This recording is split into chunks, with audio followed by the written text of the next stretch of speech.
But शुरू day one से ही ऐसे। अब देखो इस पर लाइट ही नहीं आ रही है। अब इस पर फिर किक मारनी पड़ेगी मुझे। किक मारता हूँ। ये किक मार मार के ना मैं परेशान हो गया इस पर।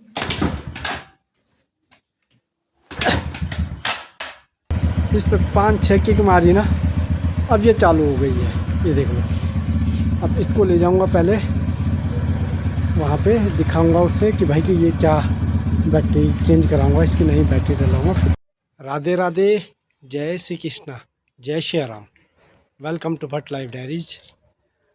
अभी हूँ मैं देहरादून में और नीचे घर के अंदर कब ठंड लग रही है तो मैं जैकेट पहन के थोड़ी धूप सेकने आ गया ऊपर छत में। और मस्त वाली धूप आ रखी है सुंदर सी। तो मैंने कहा चलो थोड़ी सी छत में जाते हैं, छत का थोड़ा सा देखते हैं छत में कैसा है। और बाकी जो है धूप तो बहुत अच्छी है बट है ठंड है यहाँ पे। मेरे हिसाब से दिल्ली के अकॉर्डिंग, जो दिल्ली गुड़गांव के अकॉर्डिंग यहाँ पे बहुत ठंड है। तो अगर ऐसे ही रहोगे घर के अंदर बैठे रहोगे तो है लगती है बहुत तकड़ी वाली ठंड। इसीलिए मैं नॉर्मल में गुड़गांव में जैकेट भी नहीं, मतलब ऐसे जैकेट नहीं पहनता हूँ कि बिल्कुल हर टाइम जैकेट पहन के रहूँगा। ऑफिस में भी जैकेट उतार के रखता हूँ, खाली आने जाने में ही जैकेट पहनता हूँ। और यहाँ पे इतनी ठंड है कि मैं आधी अभी को सुबह स्कूल छोड़ने गया था स्कूटी से, तो बहुत तकड़ी वाली ठंड लग गई थी। तो वाकई में यहाँ का सर्दी है यहाँ पे, और सर्दी में सर्दी होनी भी चाहिए, बहुत ज़रूरी है। बट ये बहुत अच्छा है कि धूप अच्छी है, बिल्कुल खिली खिली धूप है। और आपको कुछ दिखाता हूँ मैं साइड का दृश्य भी। और अब जाता हूँ मैं नीचे नाश्ता करने, क्योंकि मेरे पास बहुत सारे काम है। एक तो मैंने क्या बोलते हैं उसके लिए, वो जो राशन कार्ड वाला ई-केवाईसी भी करवाना है। आधे भी तो अभी स्कूल जा रखे हैं, तो वो आएंगे स्कूल से और फिर उनको भी लेके जाऊंगा ई-केवाईसी करवाने के लिए। और खुद भी जाऊंगा और माँ और पिताजी को भी ले जाऊंगा। तो पहले मैं खुद जाऊंगा, पता करूंगा, देखूंगा वहाँ पे। और फिर उसके बाद मेरे पास एक और सबसे बड़ा चैलेंजेज काम है, मेरे को स्कूटी की बैटरी चेंज करनी। मैंने लास्ट टाइम बैटरी चेंज कराई थी बट वो बैटरी गलत है, वो मतलब ठीक नहीं है। वो उससे बार बार मतलब वो डिस्चार्ज हो जाती है। जैसे चलाओ भी तो थोड़े 2-4 घंटे के बाद वो डिस्चार्ज हो जाती है। तो इट मीन मेरे को भी वो बैटरी रिप्लेस करवानी है आज। तो वो जोगी वाला भी जाना है और ये वाला काम भी करवाना है। अभी सिद्धेश्वर मंदिर पे जाऊंगा, और भी काम है मेरे पास। तो इधर उधर आज तो बहुत सारे काम है मेरे को देखने हैं सारे। ये मेरा नाश्ता है, ये मेरी कॉफ़ी है, सब्जी और रोटी। नाश्ता करते हैं। अब जो है मेरा नाश्ता हो गया, मैंने कहा थोड़ा सा ज़रा छत में जाता हूँ, क्योंकि ना ठंड लग रही है नीचे तकड़ी वाली। तो और ये मेरी कॉफ़ी है, मैंने कहा छत ही में पीएंगे थोड़ी कॉफ़ी का जो मज़ा है वो थोड़े धूप में। अब ये देखो ऊपर तो इतनी बढ़िया सी धूप है, इतनी सुंदर सी धूप है, मस्त वाली। और छत में थोड़ी सी कॉफ़ी का आनंद लेते हैं स्वच्छ धूप के साथ में। और आपको दिखाते हैं कुछ छत में आजकल हमारे पौधों की क्या स्थिति है। आम के पेड़ हैं, बहुत सुंदर है। ये आंवले का पेड़ है, ये फूल के पेड़ हैं। और मतलब ठीक है, सारे पेड़ों की स्थिति बढ़िया है। ये गुलाब आजकल थोड़ी कम होगी, दोबारा से लग जाएंगे। ये तुलसी का पेड़ है। और ये देखो ये लिली का पौधा है, लिली, इस पे आजकल खूब फूल लगे हुए हैं। और ये भी गुड़हल का पेड़ है, कुछ गमलों में है नहीं।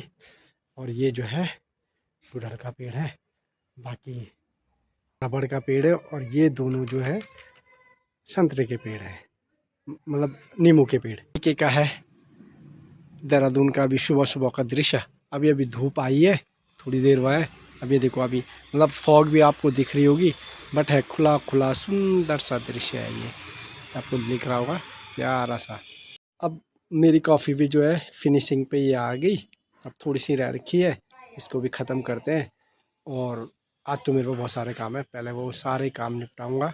जो राशन कार्ड वाला है, मतलब जो केवाईसी करवानी राशन कार्ड की वो करवाना है। और जो मेरे को गाड़ी की बैटरी चेंज करवानी है। फिर और एक दो काम और भी हैं। तो आज सारे मेरे पास आज बहुत सारे काम हैं, आज सारे काम जो है मेरे को निपटा देना है। क्योंकि अब मैंने अगले दिन के लिए इनको नहीं करना है, मतलब कैरी ऑन नहीं करना है, क्योंकि काफ़ी टाइम से ही पेंडिंग थे, मुझे पता नहीं था। तो अब इनको जल्दी जल्दी से आज ही सारे काम, जितने भी 2-4 काम हैं ये सब निपटा देंगे। और फिर देखो अब ऊपर आसमान का देखो, आसमान देखो कितना प्यारा है, सुंदर सा। और देखो कहीं भी बादल नहीं लगे हुए हैं, और फर्स्ट क्लास मतलब बिल्कुल खिला खिला हुआ है, नीला आसमान है, नीला नीला बिल्कुल। ये दिख रहा होगा ना आपको, ये ऐसा है बिल्कुल खुला। और मतलब ऐसा लगता है यहाँ पे बिल्कुल मतलब जैसे ट्रांसपेरेंट जैसे ना। और दिल्ली में पूरी धुन ही धुन है, मतलब पूरी धुन, मतलब जहाँ देखो दिखता ही नहीं है ऐसा। ऐसा मैंने कभी सांप तो देखा ही नहीं है, मतलब इस तरीके का। तो ऐसा है बिल्कुल हमारे यहाँ देहरादून में। तो आप अब आगे का देखेंगे, आगे अब जाता हूँ, ये मेरी कॉफ़ी ख़त्म होने वाली है। कॉफ़ी फिनिश करके फिर आज के सफ़र पे निकलते हैं। अब हम जो है फिंगरप्रिंट लगाने के लिए ये राशन वाली दुकान पे गए थे, बट हमने बहुत ट्राई करे, बट माँ की ना फिंगरप्रिंट की नहीं लगी, बार बार फेल्ड हुए। भाई ने सारी उंगलियों से लगाए होंगे, हमने फिर जेल भी लगाया, पानी से भी धुले, बट फिंगरप्रिंट लगे ही नहीं। फिर फाइनली वो भाई ने बोला कि आप आधार सेंटर में जाके इनके फिंगर जो है दोबारा से अपडेट कराना। अब देखते हैं आगे क्या होता है। हम जो है राशन कार्ड में वेरीफाई करवाने के लिए गए थे, बट माँ का फिंगरप्रिंट तो लगा नहीं, पिताजी का और मेरा तो लग गया। और अब जो है कल आदित्य को भी लेके आऊँगा। अब उनके भी मैंने करवा तो रखे हैं अपडेट, बट पता नहीं, वो देखना पड़ेगा। माँ का तो लगा नहीं, और ये बोल रहे थे भाई जी कि 15 तारीख को तो वह लास्ट डेट है। बट अगर ऐसे फिंगरप्रिंट जब वो मशीनों में लग ही नहीं रहे हैं तो ये कैसे होगा, ये टाइम लगेगा। इसके लिए तो गवर्नमेंट को कुछ और ऑप्शन भी निकालना पड़ेगा। अगर फैमिली के, मेरे हिसाब से अगर फैमिली के एक भी बंदे का लग जाए तो इसमें कोई प्रॉब्लम तो नहीं होनी चाहिए वैसे, बट पता नहीं, क्योंकि वहाँ पे और भी थे अंकल लोग, उनके भी बहुत सारे लोगों के नहीं लग रहे थे। और आधार सेंटर आजकल पता नहीं, वो बोल रहे थे कि वो भी बंद है, वो भी बंद है। अब देखता हूँ, मैं एक है GMS रोड पे, तो वहाँ पे जाऊँगा माँ को लेके। अब पहले फिर फिंगरप्रिंट अपडेट कराऊँगा, जबकि मैंने आधार सेंटर पर भी देखा था, तो वहाँ पे भी माँ के फिंगरप्रिंट आ रहे थे, लॉक्ड नहीं थे। बट पता नहीं भाई, अब देखेंगे आगे क्या होता है फिर आता है। बट शुरू डे 1 से ही ऐसे। अब देखो इस पर लाइट ही नहीं आ रही है, अब इस पर फिर किक मारनी पड़ेगी मुझे।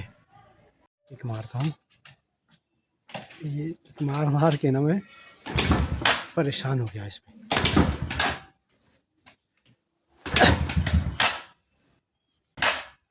इस पर 5-6 किक मारी ना, अब ये चालू हो गई है, ये देख लो। अब इसको ले जाऊंगा पहले वहाँ पे, दिखाऊंगा उससे कि भाई कि ये क्या, बैटरी चेंज कराऊंगा इसकी, नहीं बैटरी डलाऊंगा फिर। अब मैं जो है बैटरी चेक कराने के लिए जोगीवाला पहुँच गया था। तो ये भाई जो है ये बैटरी चेक कर रहे हैं, क्योंकि ये नई बैटरी थी, इसको मुश्किल से 2-3 महीने भी नहीं हुए अभी ये नई बैटरी डाले हुए। और ये इतना हर बार जो है दिन भर भी चलाओगे इसको, जितना चलाओ सुबह के लिए डिस्चार्ज हो जाती है, या 2-3 घंटे में ही डिस्चार्ज हो जाती है।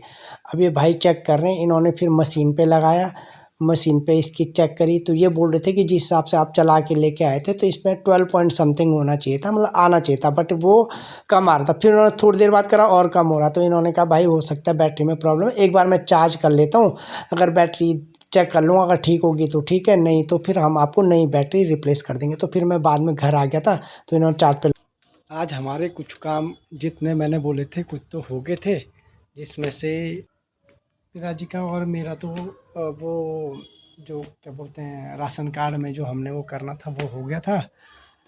और माँ का तो वो फिंगरप्रिंट ही नहीं वो हो रहे थे उस मशीन पे, कितनी बार लगाया हमने पानी से धुले हाथ, और वैसे भी बहुत सारी चीज़ें भी लगाई, बट उसके बाद भी वो फिंगरप्रिंट पे सक्सेस ही नहीं हुआ। तो वो भाई बोल रहा था कि आप जो है आधार सेंटर में जाओ और अपने फिंगर अपडेट कराओ। अब देखते हैं। बाकी स्कूटी वाला जो था वो मैंने बैटरी तो वहाँ पे दे रखी है, तो अभी अभी जस्ट मैं वहीं के लिए तैयार हो रखा था। मैंने कहा चलो अब, क्योंकि उन्होंने बोला था मैं चार्ज पे लगाऊंगा बैटरी, और जैसे ही बैटरी हो जाएगी तो उसके बाद जो है मतलब आपको मैं कॉल कर दूंगा कि एक बार मैं चेक करता हूँ। बट उन भाई का भी फ़ोन आया कि भाई जी कि वो बैटरी में ही प्रॉब्लम है, तो हम आपको नई बैटरी रिप्लेस करके देंगे, बट अभी बैटरी अवेलेबल नहीं है। तो वो कह रहे थे कि आपको जो है मंडे तक मतलब स्टॉक में आएगी ये वाली बैटरी। तो मैंने कहा चलो ठीक है। तो कह रहे थे फिर भी मैं ट्राई करता हूँ, अगर आज आ गई इवनिंग तक तो ठीक है, बाकी अगर नहीं आई तो हम जो है आपको वो करेंगे, क्या बोलते हैं, कल मंडे को आ जाएगी बैटरी। तो मैंने कहा चलो कोई नहीं, मंडे को आएगी तो मंडे को फिर वो नई वाली बैटरी हम उसमें लगा लेंगे, फिर वो वाली किक मारने वाला जो सीन होगा वो ख़त्म होगा। क्योंकि मैं 2-3 महीने से ना बहुत परेशान हो गया, उतनी की वो बैटरी नहीं होगी जितना हमने उस पर तेल खर्च कर दिया होगा। आज ये भी डेली शाम को स्कूटी चालू करके जो है, पिछली बार मैंने पूरी टंकी फुल करके रखी हुई थी स्कूटी की, और आज ये भी ने स्टार्ट कर करके पूरे हफ्ते में वो बिल्कुल रिजर्व पे लेके आ गए थे गाड़ी। और ऐसा कई बार हुआ है, क्योंकि मैंने भी बहुत टाइम पे उसको वो करा, मैं भी स्टार्ट करके छोड़ देता था, मैं बोलता था यार चलो बैटरी चार्ज होगी, बट हमें मेरे को भी ये नहीं था कि ये बैटरी में ही प्रॉब्लम है, और वाकई में बैटरी में ही प्रॉब्लम हो गई। तो अब ये है, आज का दिन तो ऐसे निकल गया। और आज पहले दिन सुबह तक तो यहाँ पे खूब धूप धाप थी। अब देखो अब सारे बादल लग गए, आपको ये दिख रहे हैं ना, ये सब बादल लगे आज, और ये इस तरीके का कुछ आसमान का दृश्य है, फुल बादल लगे हुए हैं अब। और शाम से मतलब 11-12 बजे के बाद से देहरादून में बादल लगे थे। अभी हो रहा है 5:15, और ऐसा लग रहा है कि रात पड़ने वाली है, बिल्कुल अंधेरा अंधेरा हो गया, डार्क हो गया। भले इसमें नहीं दिख रहा होगा, बट वैसे ही देखो, अगर आपको यहाँ सामने से दिख रहा है तो बिल्कुल ऐसा हो गया कि अभी जो है रात पड़ जाएगी, रात हो जाएगी। तो ओके दोस्तों, आज का दिन हमारा निकल गया, सारा दिन पता ही नहीं चला। एक तो शाम के टाइम पे छत में भी आया था तो धूप भी नहीं थी, क्योंकि आज तो जो है 11-12-1 बजे के बाद फिर जो है पूरा मौसम वो हो गया, और ठंड लग रही है यहाँ पे अच्छी खासी वाली, बिल्कुल टकाटक वाली ठंड लग रही है। तो ठीक है, okay, thank you watching to Bhatt life diary. आपको कैसा लगा हमारा आज का blog, please like share and comment. Okay, bye bye, Radhe Radhe, जय श्री कृष्ण।